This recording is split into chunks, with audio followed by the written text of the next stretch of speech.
आज सकाळी लवकर उठले होते, परंतु माझ्या आधीच नवरोबाने उठून पाणी वगैरे टाकलं होतं. मग काय उठून ब्रश वगैरे केला आणि अंघोळ करून घेतली. आता बाई आणि आई झोपून होत्या ते तोपर्यंत म्हटलं, की पूजा वगैरे करून घेते. आधी चहा घेतला. चहा घेतला की थोडं फ्रेश वाटतं तर मग आणि नंतर मग पूजा करून घेतली. कारण मग पूजेला वेळ झाला, की मग कधी-कधी करणंही होत नाही. तर मग आज सकाळचा छान वेळ होता, तर पूजा करून घेतली मग.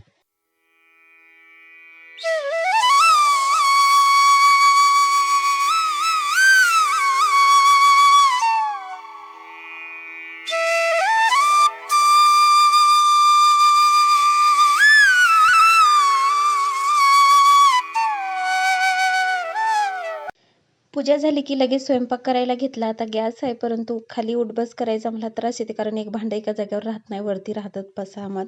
त्याच्यामुळं मग उठ-बस करायचा त्रास येतो. त्याच्यामुळं म्हटलं छगडीवरती स्वयंपाक करूयात आणि छगडीवर छान वाटतं. म्हणजे इकडं-तिकडं फिरणंही होतंच आणि स्वयंपाकही होऊन जाते. तर छगडीवर छान वाटतं, त्याच्यामुळे छगडीवरच स्वयंपाक करत होते.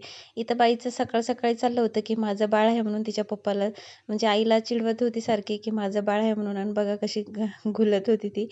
आणि सकाळ-सकाळीच मी मुंगवड्याची डाळ भिजवायला टाकली होती, तर ती धुवायची राहिली होती. मग आईनं ती धुवून घेतली आणि धुवून झाल्याच्या नंतर मग त्या देवाहून जाऊन आल्या. तर देवाहून आल्याच्या नंतर मग छान मुंगवड्या टाकल्यात आम्ही. कारण आता ऊन खूप जास्त तापत आहे, त्याच्यामुळं म्हटलं बनवून घेऊयात आणि नंतर मग बाई आणि आई देवाहून जाऊन आल्या आता आणि त्याच्यानंतर मग जेवण वगैरे केले. जेवण झाल्याच्या नंतर मग छान असा दुपारचा टाईम आम्ही शिवपुराण ऐकत बसलो होतो. जेव्हा कधी आपलं मन नाराज असतं किंवा आपल्याला थोडंसं काही करमत नाही, तेव्हा असं शिवपुराण ऐकलं ना, तर एकदम छान असं मनाला प्रसन्न वाटतं.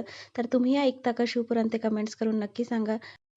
या बाबांचा चेहरा बघून एकदम मनाला प्रसन्न वाटतं. तर तुम्ही पण शिवपुराण ऐकत असता का? तर नसेल ऐकत तर नक्की ऐका. तुम्हाला पण छान वाटेल. तर चला भेटू पुढच्या ब्लॉगमध्ये. बाय.